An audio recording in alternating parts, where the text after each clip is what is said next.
Hey there guys, and welcome back to Alex Invest. For those of you who don't know, I'm Alex. I'm a business owner with a degree in economics, and today the markets are starting off a little bit mixed to higher, as we can see.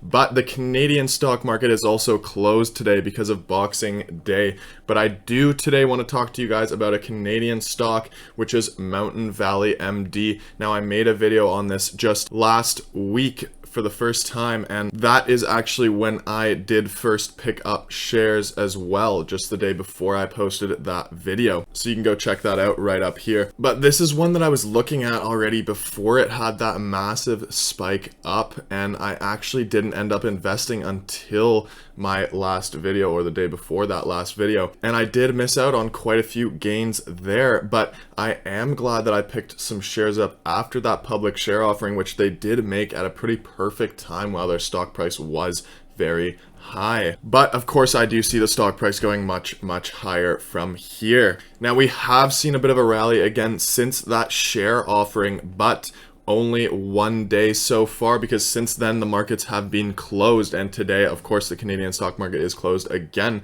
so we will have to wait till Tuesday to see what happens there. But I did say we would see another uptrend again after that share offering, because before it we did have quite a lot of upward pressure, and I do see that continuing in this stock, especially with some recent news which we will go through today. So most recently in the news, on December 24th, mvmd filed for acceleration of its patent examination for its solubilized ivermectin technology. And patent examination is basically just the patent office judging the patentability of a certain type of patent which somebody would like to do. So in this case, it is of course their solubilized ivermectin. And this might be a reason why we might see a run tomorrow in the stock price for mvmd, because it seems like they are trying to get into the COVID-19 game here with their ivermectin, because it's already had surprisingly positive effects against COVID-19. So being able to use this technology with ivermectin may make it possible to have another kind of solution instead of a vaccine in order to help against COVID and help to stop COVID. So this would be very interesting if it's successful, and of course the acceleration of the patent examination is there so that they can quicker get to distribution and to manufacturing, so that they can actually start generating revenues from this. Now, they have submitted many reasons to the patent office, mostly positive news on their preclinical trials, as well as preclinical trials from a preclinical contract research organization, which is essentially just a third party that helps with research through the preclinical trial phase. Now, this patent and research with ivermectin has an effect for both the Quicksome technology, which I did talk about in my last video, as well as the Quicksol technology, which also seems to be as big or even bigger than the Quicksome technology in my opinion, but we will get into that in a little bit here. Now, I've mentioned the Quicksome technology in my last video, so you can go check that out, but I'll go through it quickly here. It's essentially technology for drugs so that they can be taken orally using liposomes instead of needing a needle to inject the drugs into the body. And again, as I already mentioned, this has huge benefits for logistics like transport, because the drug doesn't need to be stored at very low temperatures like some of the vaccines do, for example.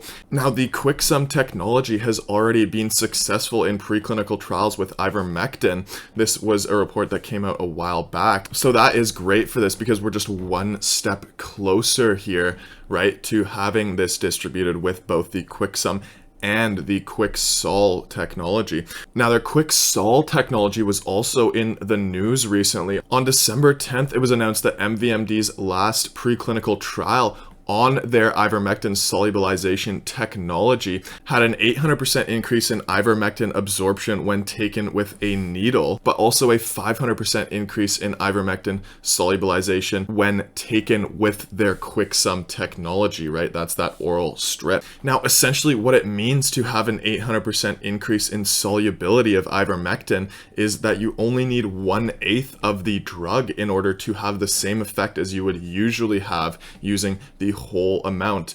And the same is for 500%, means 1/5 of the drug needs to be used to have the same effect, and that is with that Quicksome technology. So again, we can see that this just means a lot less of the drug has to be used. Again, speaking to cost effectiveness, speaking to logistics, again, like transportation and distribution becomes so much easier here. And because ivermectin has already been proved to work against COVID-19, if MVMD can get the patents they need and they can start distribution and manufacturing of this drug and actually be able to distribute it around the world, then we will see a big jump in the price in this stock. Right now, of course, the vaccines that need to be distributed are very hard to transport, and there is big logistical problems with that. And I have mentioned this in a video I did on Zoom and Peloton. You can go check that out right here as well. But again, that first step here now is getting that patent examination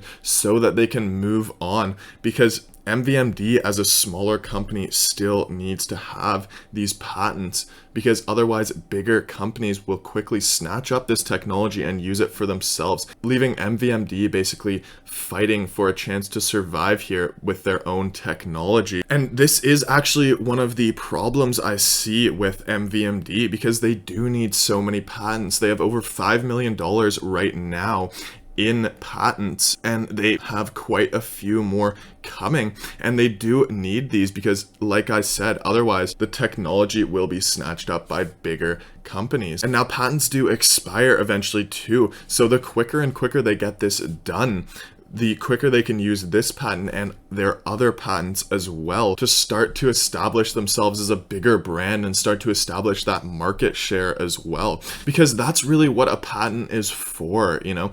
When a company first starts off, the inventor of the invention will file for a patent and get a patent so that no one else can take their technology while they grow as a company, you know, because they don't have that capital for marketing or distribution, and they don't have that capital for manufacturing yet.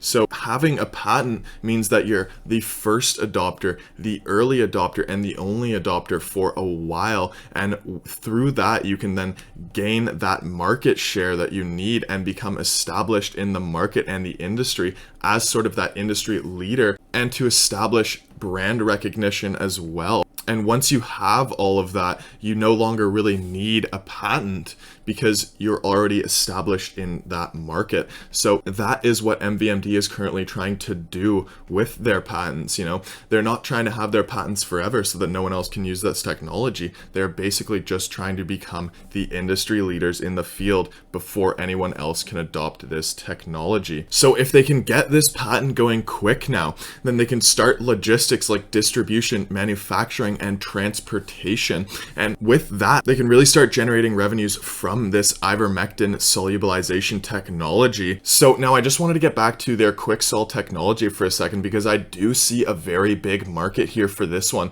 This is because essentially what Quicksol does is it makes unsoluble drugs become more soluble, as well as increases bioavailability for the body. That essentially means that you only need a very, very small amount of the drug. And this is where the cost effectiveness of this solution really comes into play. And that also does help us for transportation and other logistics, because you only need to transport so much less of the drug. Essentially 1/8 again of the drug only needs to be distributed. Now we have seen the preclinical trials for this for the ivermectin solubility, but MVMD does want to take this to the next step and use it for many other drugs as well. They say in their MD&A report that when successfully implemented, the Quicksol technology is believed to improve the effectiveness and application options for numerous drugs on the market, while also supporting the invention of novel drugs that are not limited based on their solubility. So really what they are saying is that ivermectin and the solubility of it is really just their first step, where what they really want to do is move into those other drugs and solubilize them so that you can use a lot less of them, and then basically sell that to the bigger companies, which can then manufacture, produce, and distribute the drugs much cheaper. At least for the companies, it's cheaper. I'm not sure if their margins will change, but either way, it'll be a good news for MVMD. But it is also important to mention that their Quicksol technology is still patent pending, so it is not fully patented yet, where their Quicksome technology is fully patented, and that is probably why you can find so much more information on the Quicksome than the Quicksol technology at this time. Alright, so now I did just want to get quickly into the stock chart with you guys. I do see the price continuing moving up tomorrow because of the news that came out. Of course, the stock market is closed today in Canada. Also, looking at the MACD and the RSI, which isn't on here, it does seem like the stock price is going to continue running up tomorrow. Of course, the volume does continue here, not as high as right here. This is our big jump, right? We have huge volume, but what I do see is volume continuing sort of at around this level and maybe actually even increasing quite a bit tomorrow. As for a buying standpoint, it's really hard to say right now with this small of a company, but again, there are big swings in companies like this who are so small. So if we do see a run tomorrow, I'm not sure that I would pick up any more shares. Of course, if we do see it come down more back to around this level, then I would be picking up more shares in this company. All right, guys, so that's going to do it for the video today. I hope you guys liked it. If you did, please like, subscribe, and as always, leave me a comment. And other than that, I hope you guys have a fantastic day, and I'll see you guys tomorrow.